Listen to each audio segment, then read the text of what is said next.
First, it is critical for NPR's newsroom to operate with the highest journalistic standards. That means that they do their jobs independently, and as CEO, I have no editorial role at NPR. In other words, I do not decide what we cover or how we cover it. I lead NPR's strategy, ensuring we have resources and policies in place to serve all Americans, not just those with a specific point of view. I was brought into NPR to revive and reorient the organization and bring public media to a wider audience, a new generation, and new platforms. We have a responsibility to serve Americans across the full political spectrum in a trustworthy, nonpartisan fashion. It is essential that we deliver on this commitment, and we have work to do, and we are doing it. In May, we launched an initiative to improve our editorial review processes to make sure all pieces are fair and comprehensive. Fair and comprehensive. Well, they're not doing a very good job of making things fair and comprehensive, presenting things in a fair and comprehensive manner. I listen to NPR. I typically listen to it on my commute. I do have a long commute, as I mention frequently on this channel. So NPR is something that I listen to on a regular basis. Just it's on in the car. And they have like a couple of shows that are just like devoted to get whitey. I'm not joking. They're all about how white people are oppressive to other people's, how men are oppressive. So fair and comprehensive. Yeah, very fair and comprehensive, I'm sure. Let's see what else she had to say that supports her bias here. Independently, and as CEO, I have no editorial role at NPR. In other words, I do not decide what we cover or how we cover it. I lead NPR's strategy, ensuring we have resources and policies in place to serve all Americans, not just those with a specific point of view. Well, that's a lie. I mean, she's contradicted herself there. She leads NPR strategy. Yeah, their strategy is left-wing bias or progressive bias. So I don't know what to tell you. You're making sure that this company has the ability to spread lies or spread one particular point of view, but they are spreading lies. I mean, they are spreading DEI woke garbage, which we all know is based on the false premise that men and white people are all evil, and they are causing all the problems in the world. They are the big boogeyman. They are original sin. We have a responsibility to serve Americans across the full political spectrum in a trustworthy, nonpartisan fashion. If that's your responsibility, why don't you do it? I don't understand how this is some sort of secret. NPR is definitely biased towards the woke. All their reporters are registered Democrats. Now, you can be a registered Democrat and be fair and unbiased. You can be. But NPR is clearly not. They're clearly looking for the boogeyman around every corner and is never... Well, I can't say it's never, because there are times when they do point out, oh, look, yeah, the woman did something bad here. Or look, this is something that was done bad by somebody who was not a white man. But yeah, they're definitely biased heavily to the woke. Well, as stated, this is the CEO of NPR, Katherine Maher. And why am I talking about her all of a sudden? She's back in the news. Now, a while ago, I did a review of this interview and some other interviews that she had done at the time, coming on to NPR and her point of view. Let's take a look at this interview before we move on. Seeking the truth and seeking to convince others of the truth isn't necessarily the best place to start. In fact, I think our reverence for the truth might have become a bit of a distraction that is preventing us from finding consensus and getting important things done. So, as you can see, that she thinks that the truth is, just the most important thing ever. Clearly. She is stating that the truth is not important, that we can't get important things done because we don't know the truth. Well, what is it? What lies is it that you find are acceptable? What fairy tales do you find acceptable, Katherine? Please tell me so I know what is acceptable according to NPR. Now, NPR is in the news these last few days because DOGE and Trump are going after NPR and PBS. They are planning on cutting their funding, their federal funding. Why would they want to cut their federal funding? Well, do they need federal funding? And they claim, like NPR, especially, and people who, I guess, want to support NPR, have told me, the minority of their funding comes from the taxpayers. It's mostly done through their biannual fund drives. And the annoying programming that they present is even more annoying then, because they stop every 5 minutes to tell you and to talk for 5 minutes about how they need money. We don't have enough money. Give us money. Send us money. It's like, yeah. If you went away and I had to listen to other nonpartisan news outlets, I would not shed a tear. Oh no, you might be thinking, well, don't you have this channel so that you can make money off of the people who are against you or the people who are woke? If my channel had to go away because wokeness went away, I would be fine with that. Okay? I'm not here selling you a treatment. I'm here to find the cure. So Katherine here had to go before Congress. I first saw these clips I'm going to show you next on the Gutfeld show. I was like, this is great. I'm going to do a segment on the Gutfeld show. I'm going to have that full segment. I cannot find that segment. It is not on the internet to present to you. It probably is somewhere out there. I can't find it. I'm not the best at finding things on the internet. I admit that. It's important that we embrace our shortcomings. That way we can improve them. So maybe I should look harder. And maybe I will look harder and find it and have it here. But for the time being, this is going to be the interview that she gave to Congress with one specific congressman questioning her thoughts and beliefs. It's hilarious if you have not seen this. Do you believe that America is addicted to white supremacy? I believe that I tweeted that, and as I've said earlier, I believe much of my thinking has evolved over the last half decade. It has evolved. Why did you tweet that? I don't recall the exact context, sir, so I wouldn't be able to say. I don't understand how it is that people who are white are sitting here going, oh yeah, there's white supremacy and America's addicted to it, or I'm a white supremacist, or oh, I'm such a bad person, I need to make amends, I need to pay reparations, or any of this stuff. Do you not struggle in your life on a daily basis? Like, I don't get what I want. Here you go. My channel, a perfect example of how white supremacy is not a real thing.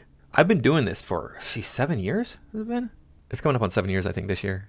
So I only have less than 3,000 subscribers.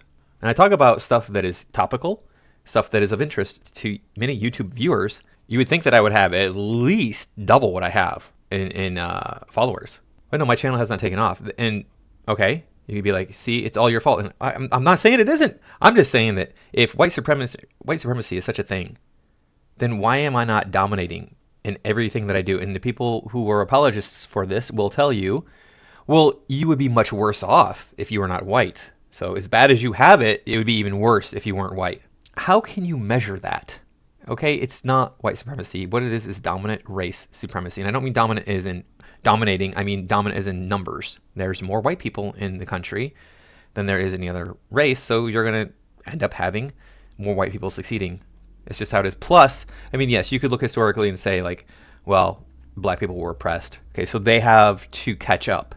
And maybe that is the definition of white supremacy, that, oh, well, white people were never oppressed in the United States, therefore they have a leg up. Okay, I could get behind that. I mean, historically speaking, yeah, you're right. Black people have a much shorter history of being free to do whatever it is they want to do. Anyway, moving on. Okay. Do you believe that America believes in black plunder and white democracy? I don't believe that, sir. You tweeted that in reference to a book you were reading at the time, apparently, The Case for Reparations. I don't think I've ever read that book, sir. You tweeted about it.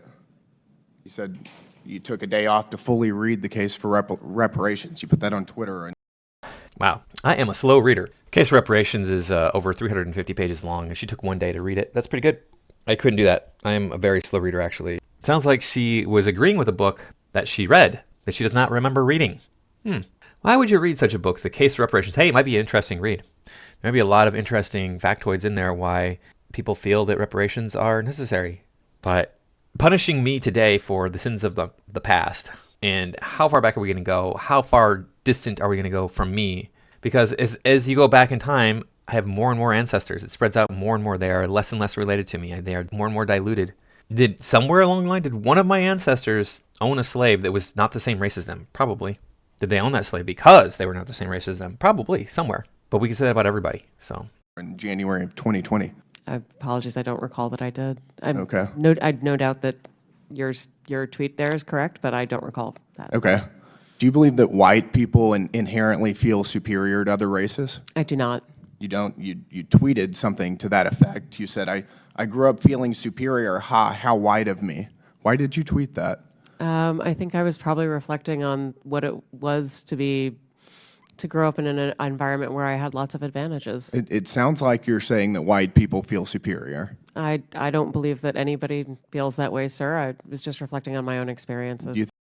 Well, I would not be surprised if she, throughout most of her life, if not all of her life, did feel that way, because it sounds like and seems like she's come from a privileged background. And so if she's seeing people who are like her throughout her childhood, and she has her blinders on to, hey, look, I'm going into this direction, and everybody around me is doing well and success economically, and nothing really to worry about other than failing health as you get older. White people they must feel like they're the best because everything is perfect for them.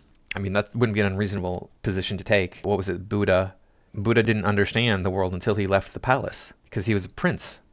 And then he went out into the world and found hardships. And it's like, well, wait a second. I didn't know this stuff existed. Yeah, these things happen to everybody. Hardship happens to everyone. But if you're surrounded by people who aren't suffering that hardship, you're not seeing that hardship, people might even have that attitude that they're better than other people in her social groups. I don't know. You think that white people should pay reparations? I have never said that, sir. Yes, you did. You said it in I never said that. Yes, you did. Perfect timing on that.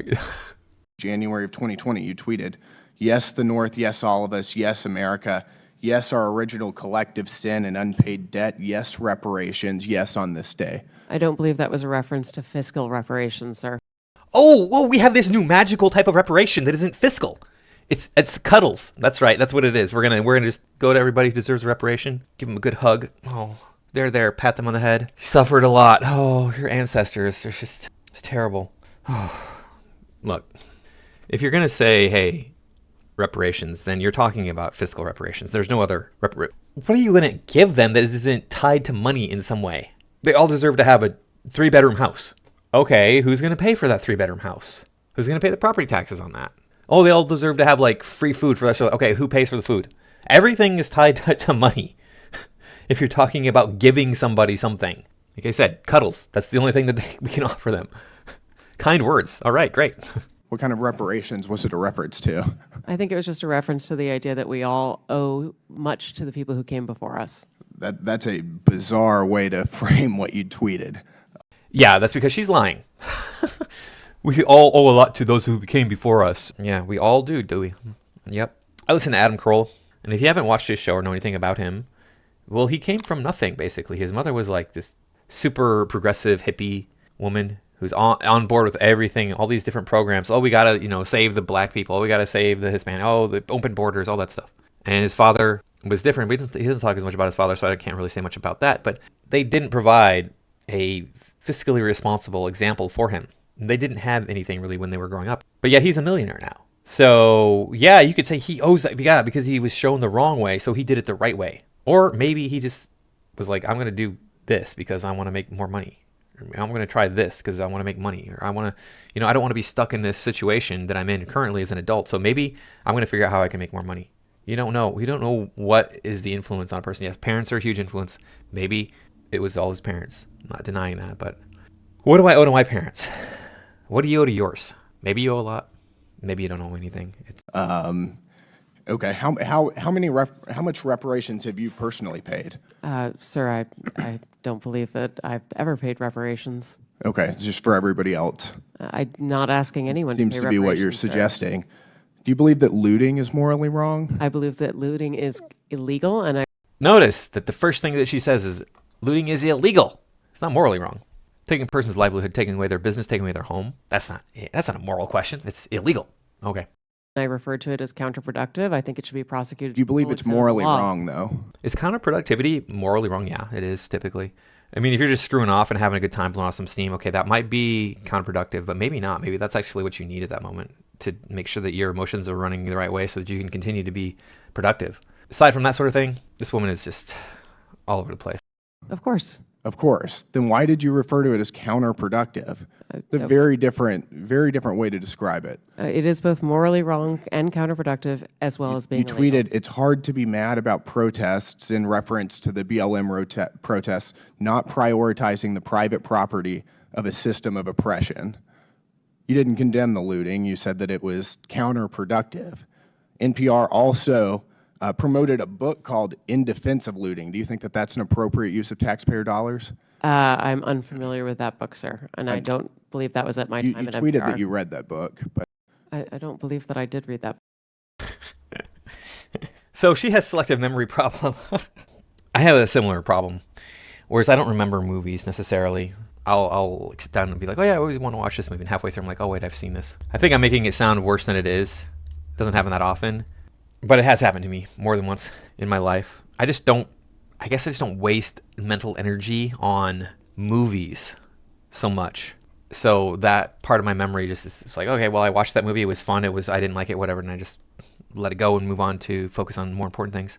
However, if she's doing that with these books, these profound books apparently that she's tweeting about that are influencing her point of view in the world, she's the shot caller for a major news outlet in the country.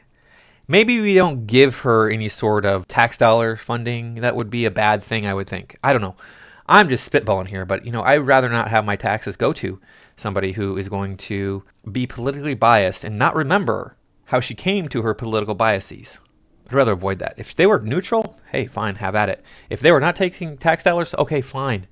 Be as biased as you want to be. I don't care. You're allowed to be as biased as you want to be. You're allowed to be the super most biased person in the universe. But I don't want to have to pay for your bias, okay? And you might be sitting here thinking, well, you paid for Trump. You pay for Trump, and you're not complaining about Trump. He's biased, blah, blah, blah. Well, look, I mean, that's part of the system. It's not a news outlet. The system is we choose one president, and he ideally should be non-biased, even though he's on one side or the other.